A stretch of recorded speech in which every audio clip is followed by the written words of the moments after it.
there. I want to tell you a little bit about SCORE as we get going. There's three main features of SCORE.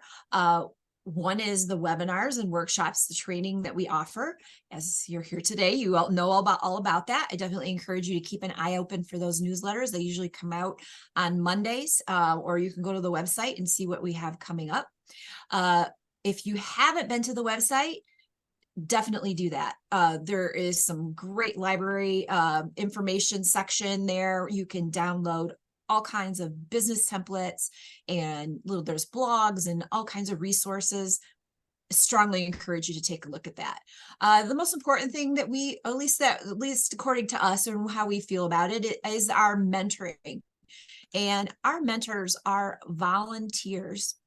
They have a variety of different experiences and knowledge in the business arena to bring and share with business clients. Our clients are in the beginning stages. They're trying to decide if business ownership is for them and what kind of business ownership is for them. We're working with those that are in that planning phase, getting everything organized and ready to go and making sure that they have everything covered so that they're ready for whatever life is going to bring to them when they open their doors. And we're working with those that are already in business. We have clients that routinely meet with their mentor just to bounce new ideas off of, or say, hey, I've just gotten this new challenge. What do you think? So we work with everyone on any topic you can imagine. A lot of folks ask me, what is a mentoring session like? Well, a beginning session is going to be probably around 45 minutes long. And the mentor wants to know about you. They want to know what your goals are, what your challenges are, and they want to help you come up with a plan to get ready for those goals and challenges. Sometimes they bring in other mentors and build a team around your situation. So it's kind of a fluid thing, but that first session is getting to know what you need and how they can help you. So how to get a mentor. The easiest way is just to go to score.org, put your zip code in, and you'll be matched to a chapter, and you'll be able to put in information about what you're looking for, and that chapter will help guide you towards the right mentor for your situation. You can use that little QR code as well. So that's the main way to get to us. Here, like I said, there's the different district chapters in our area. And I can put those into chat here after we get going. We are going to go ahead and just use chat for questions, and please go ahead and put those in chat as you have them. And we will make sure Rusty sees them and we get them answered, either if they're pertinent during or towards the end. We'll try and grab as many as we can. So I'm going to go ahead and you can take it. It's all yours, Rusty. Great. Thanks so much, Teresa. Happy to be here and looking forward to working with you guys here. So I just want to start off with a little question. And first of all, let me just say, I'm going to invite you to use the chat throughout this session. So open up your chat window. This is the first opportunity to do that. It's a really simple question. It's this: how many times can you subtract 10 from 100? Don't have to overthink this. Just, put your answer in the chat. How many times can you subtract 10 from 100? All right, well, we've got two answers so far. We got a 1 and we have a 10, but I know we have more people on the chat, so I'm going to wait for a few more responses to come in here before we talk about this one. I know for me, you ask a question like that and I'm right on it. I'm like, oh, come on. I want to figure this out. I want to know what the right answer is. I'm going to go for it. We only have a few people willing to chat in there. A creative answer from Chris, stretching the bounds of where are the limits here? How far can we go? All right. So, the obvious answer to this is 10, right? How many times could you subtract 10 from 100? But I will pose to you the answer is 1, because once you subtract 10 from 100, you have 90. And after that, you're not subtracting from 100, you're subtracting from 90.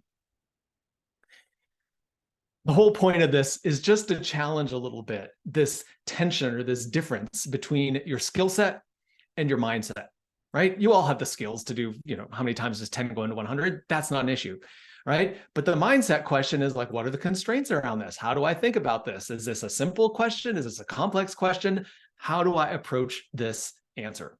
So that is just a little bit, I'm going to share my screen here, a little bit of this kind of primer that we're going to have as we talk about why smart people make bad business decisions, because it comes down to this question, oftentimes about mindset. So once again, I'm going to go to the chat and ask you guys to put a number in the chat from 1 to 10. How confident are you in your business decisions? So just 1, I'm not confident at all. 10, 100% confident, feel great about every decision I make. Put a number in there, just to give yourself an estimate of what our baseline is coming into this session today. How confident are you in your business decisions?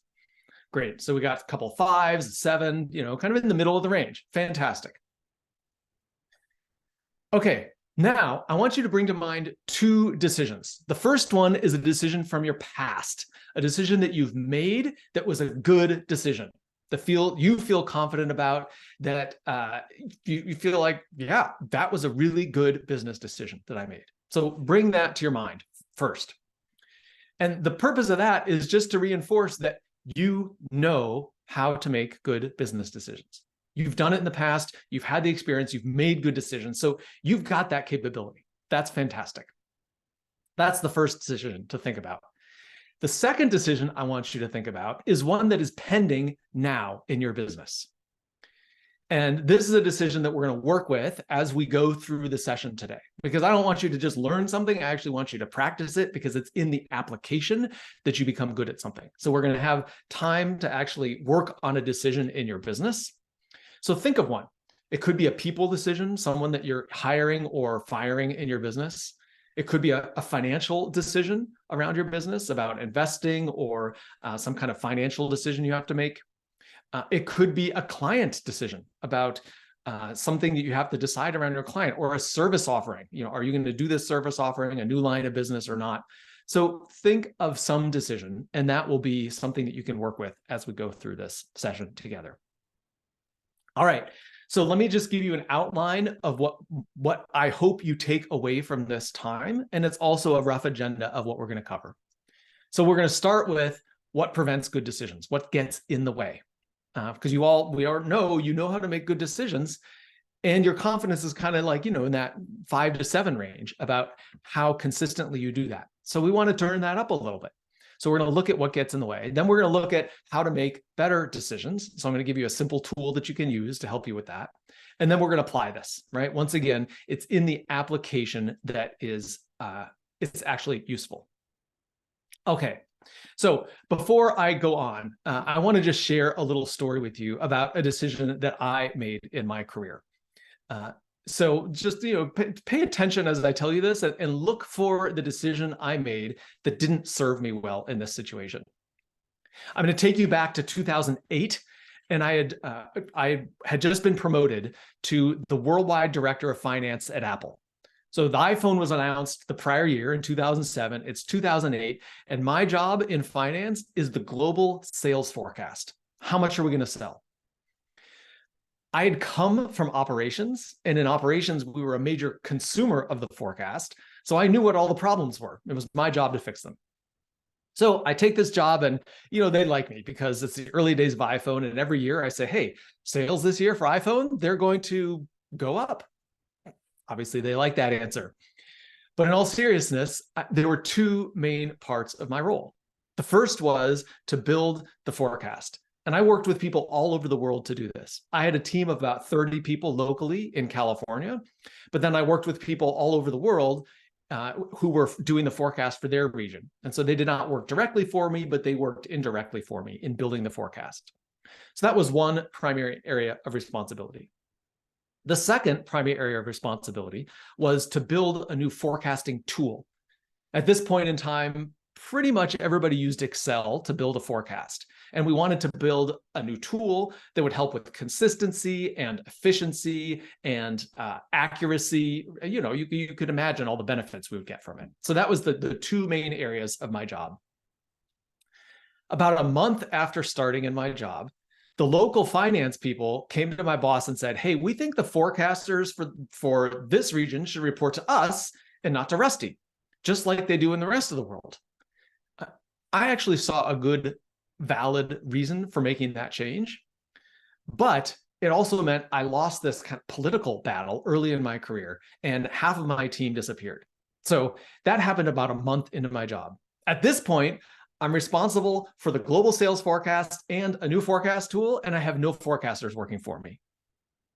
So I'm like, what do I do in this situation? Right. So I'm pretty resourceful. I'm an analytical kind of person. I'm a technical kind of person. I have all the skill set here.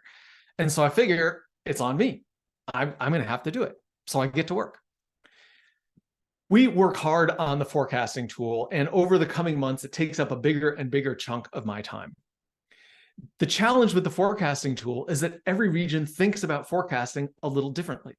They're all unique. They all have their own process, their own constraints in their particular region. And we're trying to build one tool globally that works for everybody. It's a big challenge. So as we build the tool, we're working through all these challenges, and we actually get there. We get to the testing phase, and we start testing the tool, and there's problem after problem after problem. It's kind of like the game of whack-a-mole that you would play in a amusement park. You know, those little things that pop up, and you take this big hammer and you whack them down. And as soon as you whack one down, two more pop up. That's what it was like trying to solve the issues on this project. The interesting thing was the project was getting a lot of visibility because this was a time at Apple of rapid growth in those years after iPhone. And the finance organization was trying to put tools in place to move out of Excel into more enterprise kind of tools. So they were holding this up as, hey, look at the investment we as an organization are making in this new tool. And yet we were having problems because it was like this whack-a-mole game, and all these things, issues popped up. And some of the regional teams were concerned. Are we really going to get there? Is this tool going to work? Is it going to help me? Would I just be better off in Excel? So all of these concerns were bubbling around. So what do? I'm responsible for this project. I'm the global leader of this project. I still don't have anyone on my team working on this project except me. And so I roll up my sleeves and I say, we're going to solve the problems. We're going to get this tool to work. Fix all the technical things. And we do. There's one particularly challenging technical issue, and it pops up right at the end, but we'll figure it out. I kind of build the analytical solution. I teach it to the IT team that's actually implementing this, doing the development. We test it, we roll it out, and it works. So this is the end of the calendar year. It's December. And in California, we every once in a while have these beautiful December days where it's blue sky and sunshine. And it was one of those days I'm sitting in my office, kind of relaxed because everyone had signed off on the project, right? Despite all of these concerns they had, they got to the point where they said, we're ready to go live. We're scheduled to go live in January. And so between mid-December, when this was, and January, I figure we're in good shape. I'm relaxed. The phone rings, I pick it up, it's my boss. And I'm expecting him to congratulate me, to say, well done, good job. And he tells me, we're canceling the project. It was like a punch in the gut. I mean, honestly, I was confused. I was like, what do you mean you're canceling the project?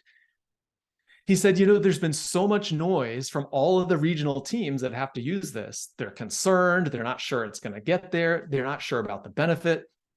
Plus, because of all that noise, that concern has bubbled up the management chain. And now my boss's boss and across the finance organization, and they're saying, I'm not sure we really want to go live with this high profile project. What if it fails? And my boss told me at this point, the risk is not worth the reward, and we're canceling the project. I complained about that for a couple of weeks, and then I kind of forgot about it. I pushed it out of my mind because I didn't want to think about it. It was painful. And it took me several years to get to the point where I could finally confront what had actually happened and actually find a learning in it rather than just see it as a black eye. And so I want to just pause at this point and just throw in the chat for any of you guys, like, where do you think I went off course in this process? Like, where was the decision I made that led me in the wrong direction? That you said, oh, if you had done this, you would have been successful. I'm just curious if any of you, what your perception is. So go ahead and stick that in the chat. Any thoughts you guys have? Because it took me as I said, several years to get to the fact where I would actually come back and find what that decision was. All right. I don't want to wait for everyone to put their thoughts in. You're all welcome to, so Julie and I'm not sure how to say your name, Poya, both nailed exactly the way I thought about this. And that's not to minimize, Shima, your point, because I think that's a fair one too. But I didn't invest my time in getting functional alignment, cross-functional alignment. I didn't focus on buy-in. I focused on the technical solution. Why? Because I was good at that. I am good at that. You give me a technical problem, man, I'm all over. I will figure it out. I like that intellectual problem solving. But the dealing with the conflict, the cross-functional buy-in, how to influence people, engaging them, I felt less confident in that, and I didn't do it. So I went to what I was comfortable with rather than what was needed in that situation. And that did not work. That was not a good decision. All right, so I wanted to share that just as a foundation, my own personal experience, and one of the ways I come to this work. And so let's switch gears now, and I want to talk a little bit more in depth about why these things happen, why we make decisions like that.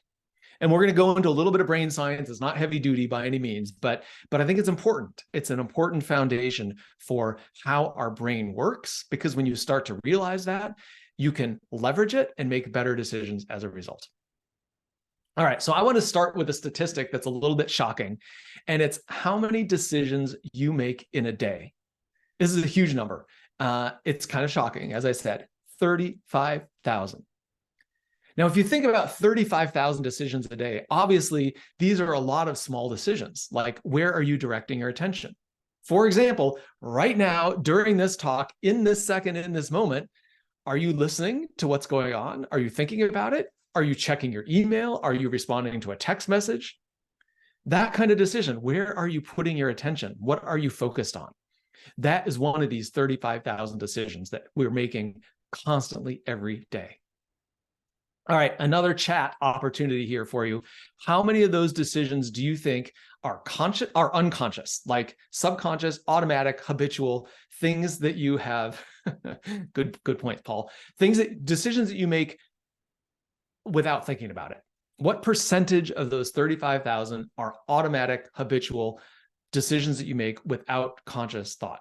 Absolutely, for sure, most of them. But go ahead and throw a number in there. Let's see where you guys land on this.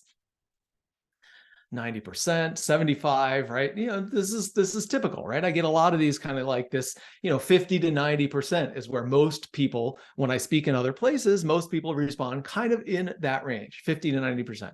The real answer, shocking, 95%, which kind of makes sense. 35,000 decisions. How many of those can you make consciously, right? Not that many. You would be exhausted.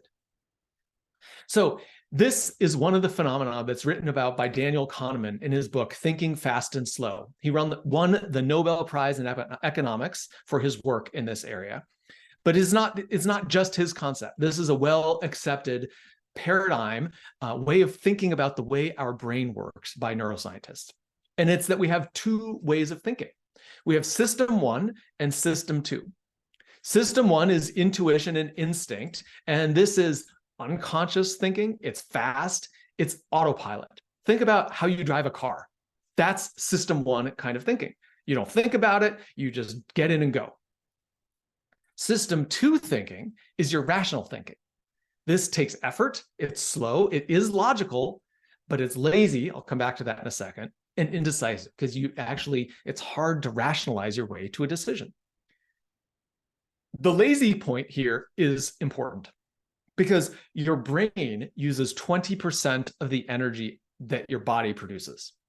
20% of all of that goes to your brain. It takes a lot of effort to think rationally. Also, your capacity for thinking rationally is highly limited. My son just turned 16 this year, and watching him learn to drive, you can see this kind of thinking in motion. You can see the system two thinking, right? You can see him rationally trying to think through, where do I stop? How fast do I go? How hard do I push on the pedals? When I'm making a turn, is up to the left or to the right on the turn signal? All of this is rationally thought through when you're learning to drive. And of course, for you, it's second nature. It's system one. You don't even think about it.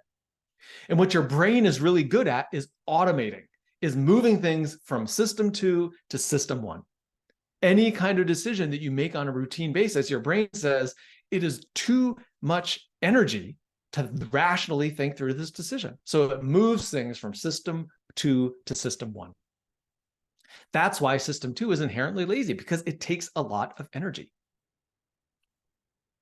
So this is, and as you know, as we talked about earlier, system one is where you make 95% of your decisions versus just a very small fraction of rational, slow, thought out decisions.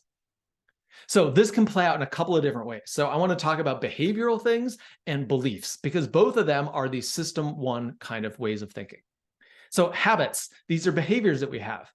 How many of you wake up in the morning and the first thing you do is pick up this little device that's sitting next to your bed and look at what are the emails, what are the text messages, what are the things that are going on that you need to respond to? That is a habit. And habits are nothing short than system one thinking. It's not something you ponder. It's not something you consciously decide. It's something you just automatically do. Second point here, number of people where urgent issues take priority. I can't tell you how many business owners I've talked to who say, yeah, I've got a plan for the day. But then once I get into work, plan is gone. The whole thing blows up because there's fires. There's urgent things that I have to put my attention on. That's a habit. You're putting your attention on the urgent things rather than the things that you've deemed to be important and therefore put in your plan. Working on the business versus working in the business. I'm sure you've all heard this term, right? When you're working in the business, you're actually cranking out and doing the work, as opposed to working on the business, which is being the CEO, stepping back, having that strategic plan, looking at resources, looking at what needs to get done, and being thoughtful, working on your business, managing it, leading it. The employee of last resort, right? When someone is not available or calls in or doesn't do a good job, who steps in to make sure it meets standard? And of course, always on, right? How many of you go on vacation and leave your computer behind or don't check email while you're on vacation? Most business owners say, hey, when I'm out, I'm still on, right? Even if I'm in Hawaii on the beach, I've got to check email, I've got to check in, I've got to make sure things are going well and going smoothly. These are system one kinds of habits. You may think briefly about them, but for the most part, they're automatic. They're things that you just do. Now, some of this stems from the beliefs that you hold, what you believe to be true. So beliefs like, I've got to get it all done, don't drop the ball, don't make any mistakes, do everything right, be the best, do whatever it takes. These kinds of beliefs are prevalent, right? This is like what we've been taught leads to success. So let me just pause here and ask you, do any of these beliefs resonate with you? Stick one in the chat if one of these things jumps out and you're like, oh yeah, that's the one that actually resonates with me. To see how much of this drives each of us, right? It's not just you, it's not just me. This is very common, and especially for high achievers, for smart people, for business owners, for entrepreneurs, we bring this kind of mindset. So just stick in the chat, which one of these resonates with you?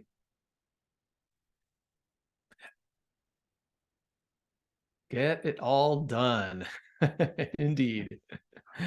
Yep. Do whatever it takes. Absolutely. That is a classic. Those are both get it all done, do whatever it takes. Those are classic business owner mentality, right? Good. Paul, I'm glad to see you've got safety prioritized first. As a solar guy, if you're on the roof, you want that. That's important. So I'm not pointing this out to say there's anything wrong with this. There's not a problem with these beliefs, but it's useful to look at them and understand them, because that becomes your default. When things get stressful, you're going to go to system one thinking, and system one thinking is going to say, do whatever it takes, get it done. And that is going to drive your behaviors. And next thing you know, you're down that path. The purpose here is to try to slow this process down a little bit so you get some awareness. Because if you don't slow it down, you look like this guy, right? It's just boom, all of these things happen. You're stressed. You've got everything to do. You've got to do whatever it takes. You've got to lean harder. You've got to work harder, do all the work. And that's a stressful situation. All right, so we've talked a little bit about stress, because stress often can come from these beliefs. from these habits, from these beliefs of being always on. And those things are habits, right? Which is the system one thinking. It's the way your brain is wired. So you don't have to rationally think through things to be energy efficient. You form habits, you form consistent beliefs. It's how you see the world, and it becomes just your way of being. But it doesn't have to be. So we'll come back to that in a moment. Before we do, though, I want to talk about triggers, because stress is one thing, right? It's like it comes from our environment and the operating world that we're in as business owners. But there's also triggers that are specific moments or instances that pique your stress. So what is a trigger? A trigger is simply an event that touches off an immediate emotional reaction. Now, trigger has become a very popular word these days. You hear it a lot, off like, don't trigger me, and that's triggering for me, right? All it is recognizing that there are events that create this strong emotional reaction that happens right away. Again, that is a system one thinking kind of thing. The event happens, you have the reaction, boom, automatic. So what are we talking about when we talk about triggers? Well, there's really two kinds of triggers I want to highlight. One is situational triggers, right? Someone speaks to you with a particular tone of voice, or a client comes and complains to you. Some people are triggered by events like public speaking, the fear of getting up in front of others. It could be the look on someone's face, or even a business situation. You know, when you say, oh, I don't feel comfortable in sales, or I don't feel comfortable in negotiation. All of these things can be triggers that bring up a specific emotional response. Now, that emotional response can be fear, it could be anger, it could be disappointment, it could be shame, right? We could have all sorts of different responses around it, but fundamentally, it's this strong, oftentimes negative emotional response. But it's not just particular events that can create stress and can be triggering. There's also overall situations that can create elevated stress as well. When you feel like you're doing something that you're not skilled at.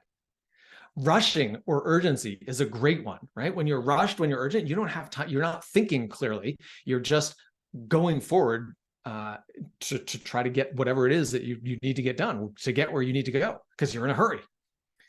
Fixation on an outcome is another one, right? When you get so focused on this is the thing I need to accomplish, it's like you push all those other things out of the way. And I'm just going to pause for a moment here, because one of the things about stress, and I'm going to come to this in just a second, is when you're stressed, it narrows your vision. It narrows your focus just on the threat, just on the thing that is, or your goal in this case, right? If you're fixated on an outcome, your vision narrows, you almost get tunnel vision, and that's the only thing you're focused on. And you're just not going to be as smart. You're not going to be as creative. You're not going to see the big picture by definition when you're stressed. Information overload, feeling overwhelmed. And then the last two I think are super interesting, right? Because these are more social dynamics, right? When there's social cohesion, or feeling like you want to belong as a part of the group, feeling like you want to be accepted, or being accepted by an authority when there's an authority present, someone telling you what to do. Both of those things can cause stress, and they can push you more towards system one thinking rather than system two thinking. And the thing I want you to take from this is that I want you to become aware of when you're operating by default, when you're operating from system one thinking, and the situations that can cause that, the triggers that can cause that, the beliefs that can lead to that. Because when you start to see all of these pieces, you recognize, oh, this is leading me into a place where I'm not operating at my best. And that's really what we're talking about. When we're talking about stress, when we're talking about triggers, any of that, it's really a two-part experience. There's the event or the situation, and then there's your reaction to it. Most of us want to change the event. Oh, I'm nervous about public speaking. I want to avoid public speaking. I'm nervous about sales. I want to avoid sales. This customer is complaining to me. How do I get out of this situation? Or how do I fix the problem so they don't complain anymore? But most of us, rather than focus just on the event, you could also recognize that your reaction is a part of this. And what the reaction is part of your brain physiology. It's just the way your brain is wired and the way it works, which is it perceives these things as a threat. And when it perceives it as a threat, your amygdala, that tiny little blue section of your brain in this diagram, basically takes over. And your amygdala says, hey, this is a dangerous situation. And it activates your sympathetic nervous system. Your sympathetic nervous system is your fight or flight response. So when that amygdala activates, say, hey, this is a dangerous situation, now you're in the fight or flight place. And fight or flight, what it does is it sends blood and energy to your extremities because it's getting ready to fight or to flight, to run. And it decreases blood flow and activation in your higher cortex, your neocortex. That is your rational thinking part of your brain. So literally, stress makes you dumber. Now, I know that's kind of a wild statement, but it's literally the brain science behind it. Because if your fight or flight system is activated, you do not have access to your full brain capacity. That is such an important thing to know. So the question becomes not, how do I get rid of all these events so that I'm never stressed? Because you're a business owner, you're always going to have stressful events. The question is not managing the events. The question is, how do I become aware of the reaction, not control it or eliminate it, because you can't. This is the way your brain is wired. But become aware of it and learn to manage it. That's the key. I talk about this as the Zen of stress. It's not that stress goes away, but how can I find this place of Zen, of peace, of quiet, of calm, of awareness in the face of stress? So much of us spend our time trying to avoid things that are uncomfortable. But the trick here is to recognize the discomfort, but not be controlled by it. So that's what we're talking about here. And that is the business owner's challenge, is don't let the wiring of your brain take over. Situations happen, you hold beliefs, you go to the system one automatic thinking, it's a stress response. You can't access the logical part of your brain because your amygdala has taken over. You're in fight or flight.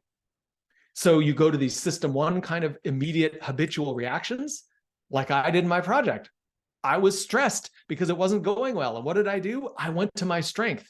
System one, that's what I do. When things aren't going well, work harder, get it all done, do whatever it takes. And I did, but I did that in the wrong direction because I didn't have full access to my brain. So when you've got these situations, when you've got triggers, when there's situations that are stressful to you, when you've got certain beliefs, this get it all done, do whatever it takes mentality, all of these things can lead you to this place where your brain, the wiring of your brain takes over and you no longer have full access to your mental capacity. And I think we would all acknowledge, if you don't have access to your mental capacity, you're not going to make the best decisions.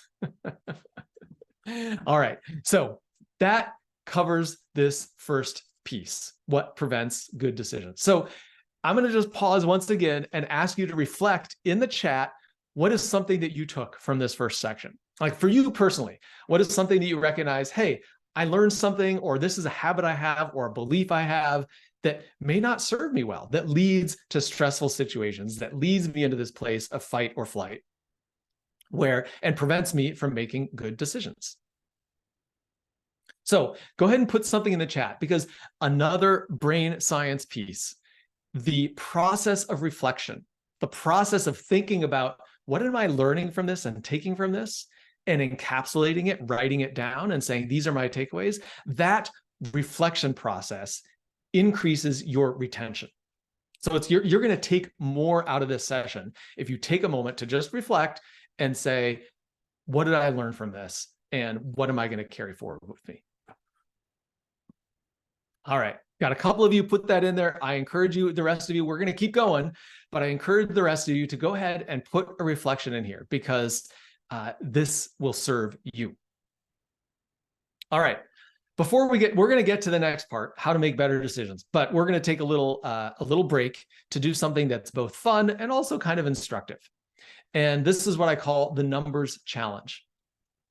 This is a very simple thing. It's a very simple challenge. It works like this. I'm going to put on the screen the numbers between number 1 and number 50. They're going to be on the screen in random order.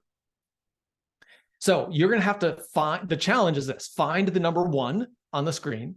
And after you do that, find the number 2, and then find the number 3, and go in order, starting at 1, then 2, then 3. Go in order. And I'm going to give you 1 minute to get as high as you can get, from 1 to 50. Now, you're going to have to do some hunting and searching because they're distributed on the screen. So start with it, find the number 1 first, then 2, then 3, and so on. And you're going to go in order as far as you can get in 1 minute. All right, here you go. Go.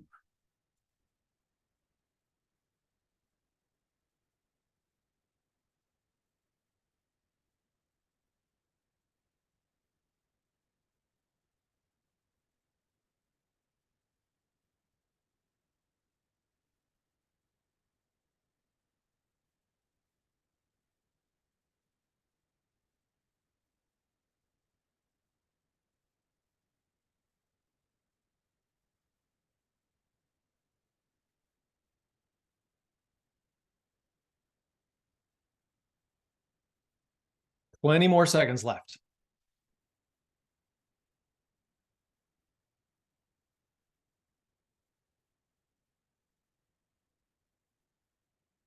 10 seconds.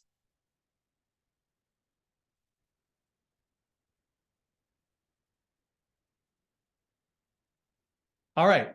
Put in the chat, what's the highest number you got to? I want to just see how you all did here. Kind of fun challenge: 26, 24, yep, 15, okay, 18. So, great. Happy to see the numbers coming in, right? Something to just check in with yourself. We have an out-of-the-box thinker with us here. Check in with yourself. How did you approach this? Did you think about that? Like, I'll give you an example. The first time I saw this, I'm like, hey, I'm a math guy. I'm a numbers guy. I'm going to do well at this. Like, I'm going to open up my vision to like have a broad range of vision, like using my peripheral vision, not just my focus vision. And I'm going to just crush this. I'm going to be the top. I'm a competitive person. And that was my thinking as I approached this. So notice, what was your thinking as you approached this? Did this activate one of those beliefs in you? The get it all done, do the best, be the person who gets it done. Did this little exercise activate one of those beliefs? It's okay. If it did, if it didn't, that's fine. But it's just interesting to notice, what is your thinking about it? You know, some people might say, I'm no good at this kind of thing. This is stupid. I'll try it, but I don't really care, right? Just notice. Again, start to notice the way your brain works and start to notice the beliefs that operate in this. Now, I said earlier that the numbers were distributed on the page, but the numbers are not randomly distributed on the page. There's actually a pattern to them. So I want to share with you just a little secret on how to do this differently. So if you divide the page into or the screen into 4 quadrants, the number 1 is in the top left quadrant. Number 2 is in the top right, 3 in the bottom right, 4 in the bottom left, and the numbers continue this way in a clockwise formation. So I wanted to share that because when you see a pattern, when you actually get a little bit more information, when you understand something better, you can perform better. So I'm going to give you another shot at this, the same exercise, 1 minute. Start with the number 1, then find the number 2, do the exact same thing in 1 minute and see how far you can get with this additional piece of knowledge. Go.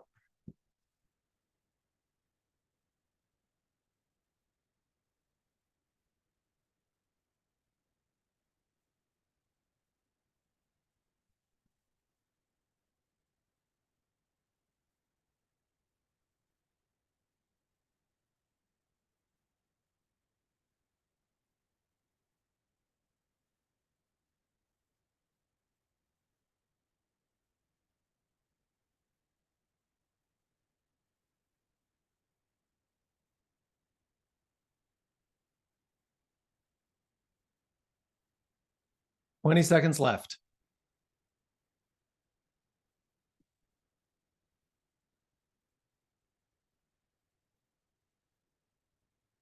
10 seconds.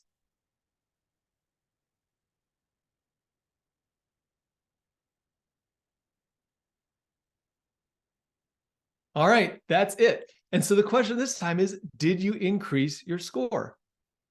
Knowing some additional information, did your score go up?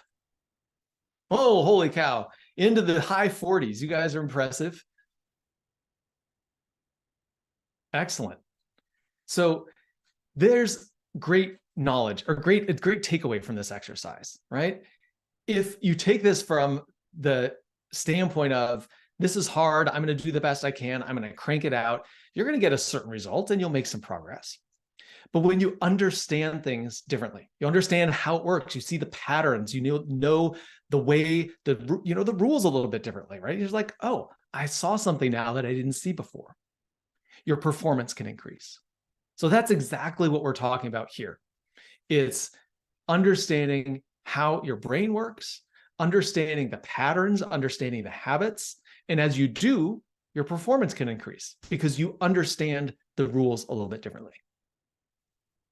All right, we're going to move on to the next section now, which is how to make better decisions. And I just thought we'd have a little bit of fun here because I don't want to just make better decisions. I want you guys to make super decisions. So we're going to go with the Superman theme here to make powerful and super decisions.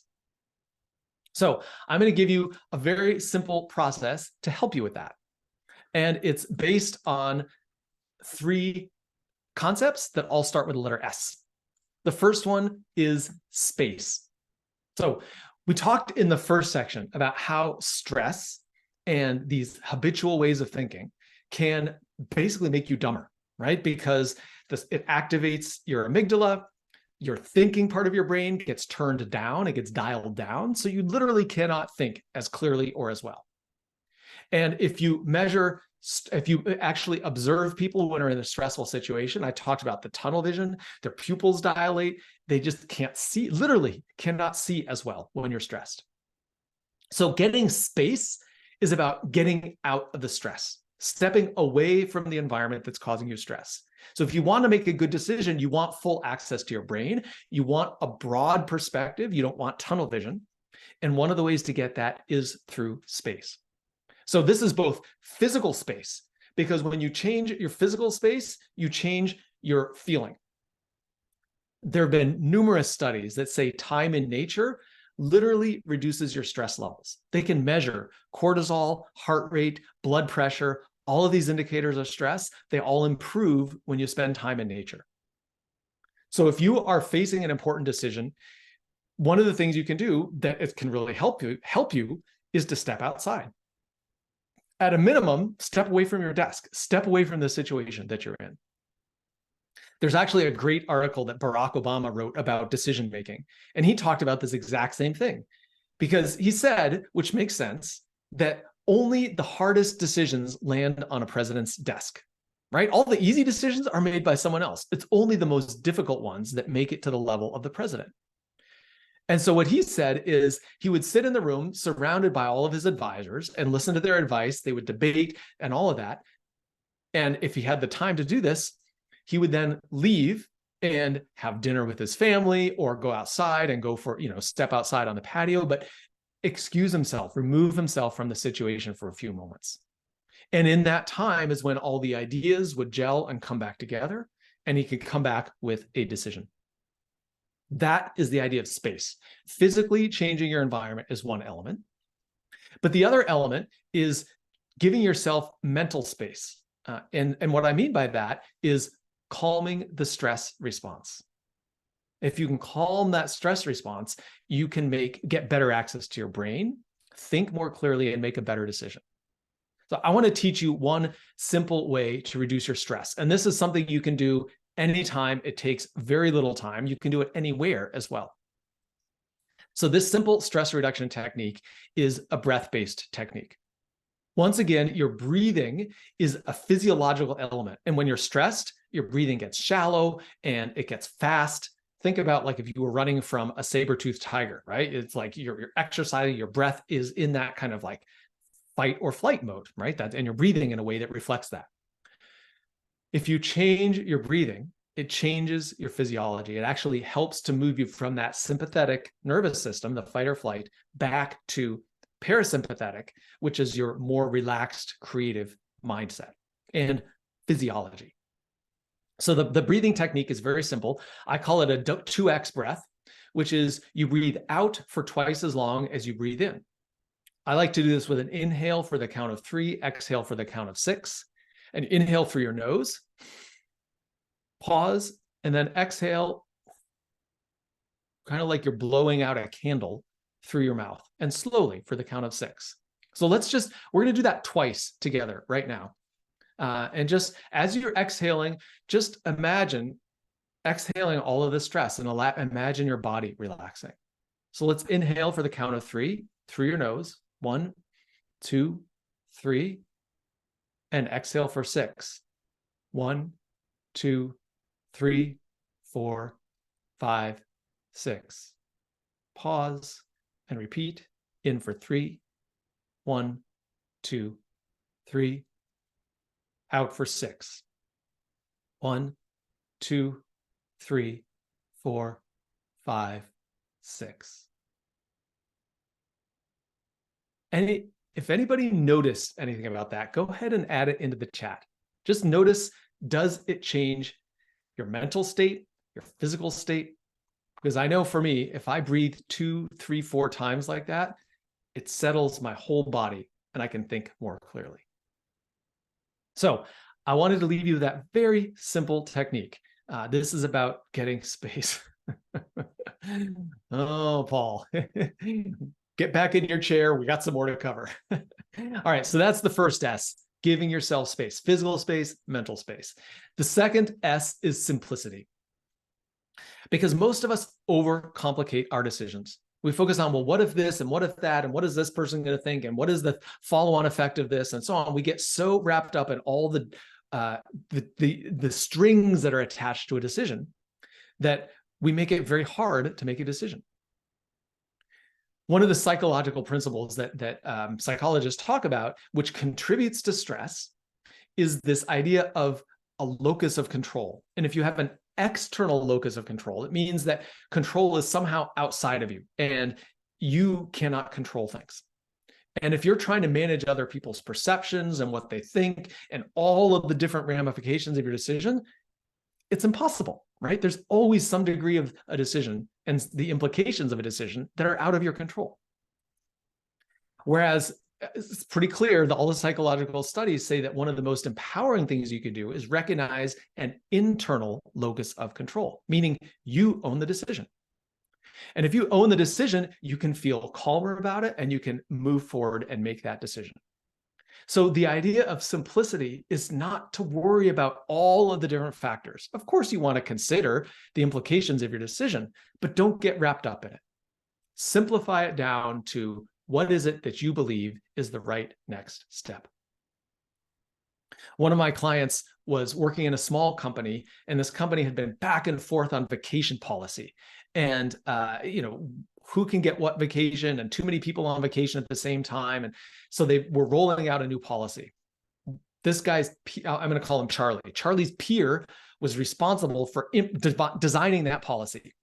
And it was contentious. There was a lot of disagreement. The CEO of the company didn't totally agree with Charlie's peer who was rolling it out, but they finally landed on a policy. They roll it out, and a week later, one of Charlie's employees comes and wants an exception to the policy. So, right, long contentious process to get a policy in place. Charlie's thinking, well, I don't want to upset my peer. I don't want to upset the CEO, but I've got this employee and I don't want to upset the employee. And how do I come to a decision that satisfies all these people? But that's the wrong question. The right question is, what is the right decision? What does Charlie believe is the right answer?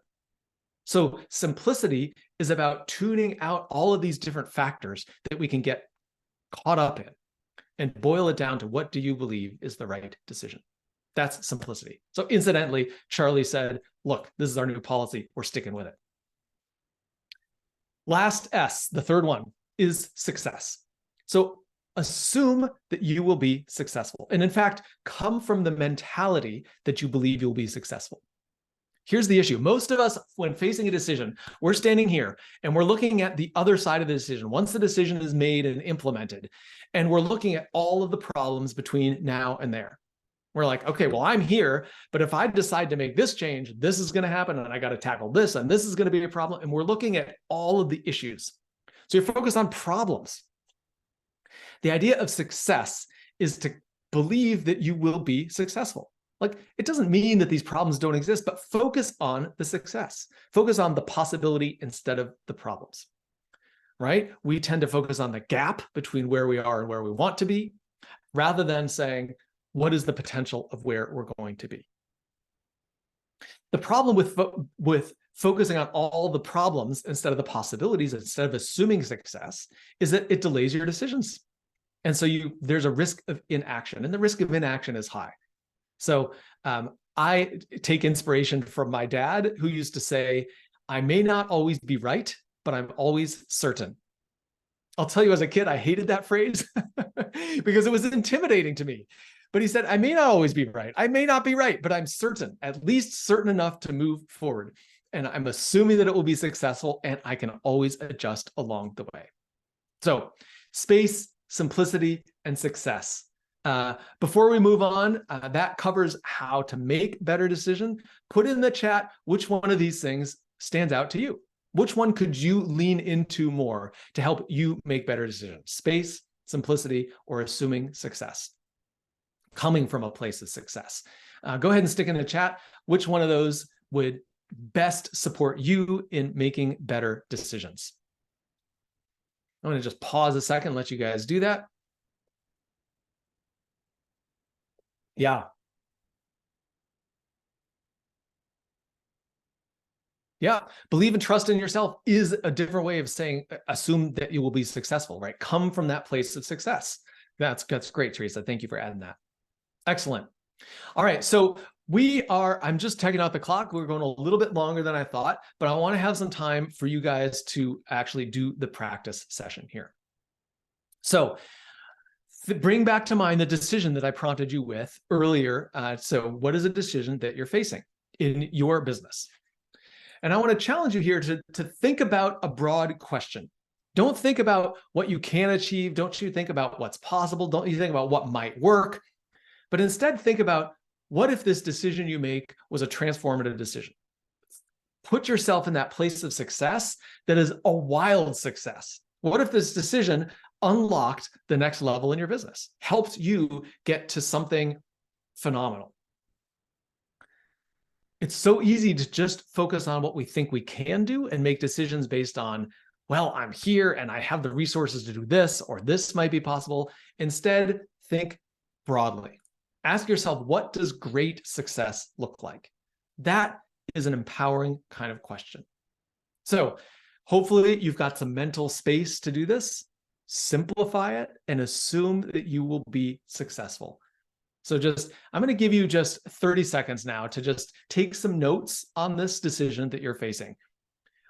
How are you approaching it? What are you thinking? What is a decision that you could make now that would lead you to great success? So just take 30 seconds to think about that. Take some notes. Hopefully you've got something to write with. If not, type.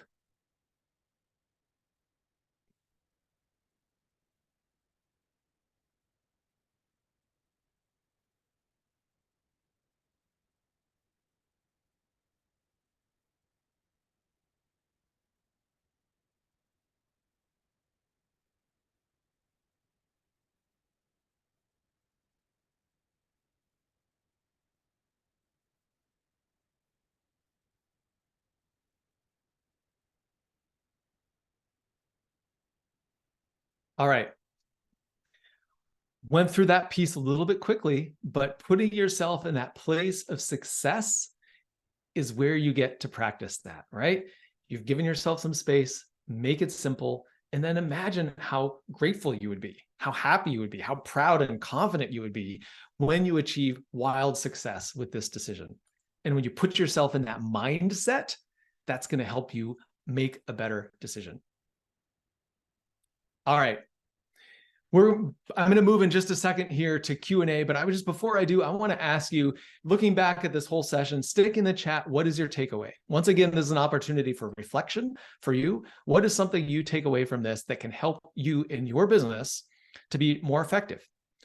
So we talked about what prevents good decisions, what gets in the way, how to make better decisions, and then the opportunity to practice that just very briefly, to think about how do you actually put this into practice and get better clarity and confidence on a decision that you're facing in your business. So what is the takeaway that you take from this overall session? So just take a moment, reflect on that, put something in the chat.